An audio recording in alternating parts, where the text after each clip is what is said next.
नमस्कार दोस्तों, आज मैं आपको सुनाऊंगा क्या आप भी ऐसे पति हो। एक पति पत्नी की बहुत ही सुंदर कहानी। पिछले हफ्ते से विनोद की पत्नी अनीता को बहुत तेज बुखार था, लेकिन अनीता ने विनोद को कुछ भी नहीं बताया। तभी आज सुबह जब अनीता से उठा नहीं गया तो विनोद ने अपनी पत्नी से पूछा कि क्या बात है अनीता, तुम्हारी तबीयत खराब है क्या? तो अनीता ने अपनी परेशानी को छुपाते हुए कहा कि नहीं विनोद, मैं तो ठीक ही हूँ, बस थोड़ी थकावट सी है। तभी ये सुनकर विनोद चुपचाप अखबार पढ़ने लग गया।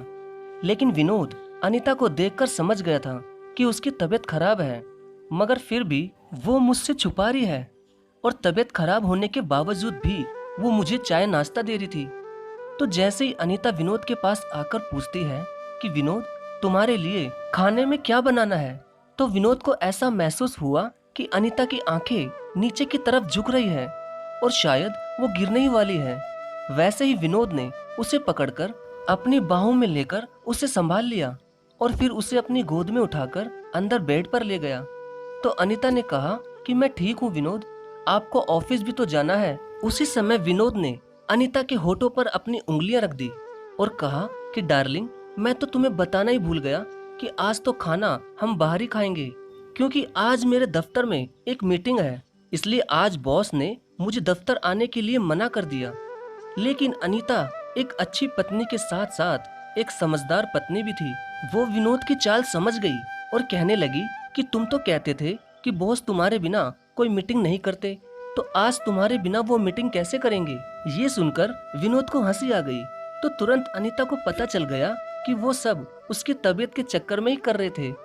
तभी अनीता खड़ी होकर अपने पति विनोद का हाथ पकड़कर जैसे ही उनको ऑफिस जाने को कहती है, वैसे ही वो चक्कर खाकर विनोद के ऊपर ही गिर जाती है। अब शायद अनीता की तबीयत कुछ ज्यादा ही खराब हो चुकी थी और बुखार भी बहुत तेज हो चुका था। तो विनोद ने जल्दी से अपना रुमाल ठंडे पानी में गीला किया और उसके सिर पर रख दिया और जल्दी से एक डॉक्टर को घर पर ही बुला लिया। तभी डॉक्टर घर में जैसे ही आया तो उसने देखा कि विनोद अपनी पत्नी के पैर दबा रहा था और अनीता ज्यादा बुखार के मारे शायद गहरी नींद में सो रही थी। तो डॉक्टर ने विनोद के कंधे पर हाथ रखकर कहा कि विनोद बेटा, वाकई में तुम तो एक बहुत ही अच्छे पति हो, वरना कई लोग तो अपने घमंड में रहकर अपनी पत्नी का सिर भी दबाने पर खुद का अपमान समझते हैं। तो विनोद ने कहा कि डॉक्टर, आपको पता है, जब भी मैं ज्यादा थक जाता हूँ तो मेरी पत्नी तब तक मेरे पैर दबाती रहती है जब तक कि मुझे नींद ना आ जाए और मेरा हमेशा ख्याल भी रखती है। तो क्या मैं इसकी तबीयत खराब होने पर इसके पैर भी नहीं दबा सकता? और वैसे भी अभी तो मेरी पत्नी सो रही है, इसलिए मैं इसके पैर दबा पा रहा हूँ, वरना तो ये चाहे कितना भी थक जाए मगर मुझे खुद का सिर भी नहीं दबाने देती। तो डॉक्टर ने कहा कि बेटा, भगवान करे तुम्हारी जोड़ी सदा बनी रहे।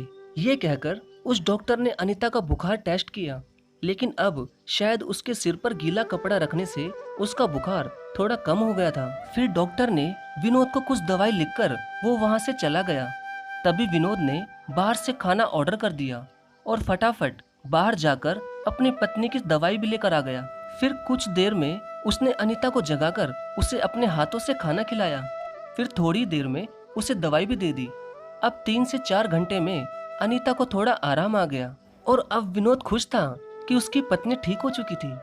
और हाँ दोस्तों, विनोद को साउथ और हॉलीवुड की मूवी देखना पसंद थी, लेकिन अनीता को अनिल कपूर जैसे हीरो की पुरानी फिल्में पसंद थी।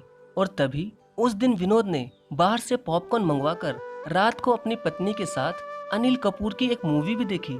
दोस्तों, ये मूवी की बात मैं आपको इसलिए बता रहा हूँ क्योंकि इन छोटी छोटी खुशियों से भी ना एक पत्नी को बहुत बड़ी खुशी मिलती है। तो दोस्तों, क्या विनोद ने अपनी पत्नी की तबीयत खराब होने पर उसके पैर दबाकर क्या कुछ गलत किया? क्या एक पति को एक पत्नी के पैर नहीं दबाने चाहिए? प्लीज कमेंट में जरूर बताना। और हाँ दोस्तों, कहानी अच्छी लगी हो तो प्लीज एक लाइक जरूर कर देना। आपके एक लाइक से हमारा बहुत हौसला बढ़ता है। धन्यवाद।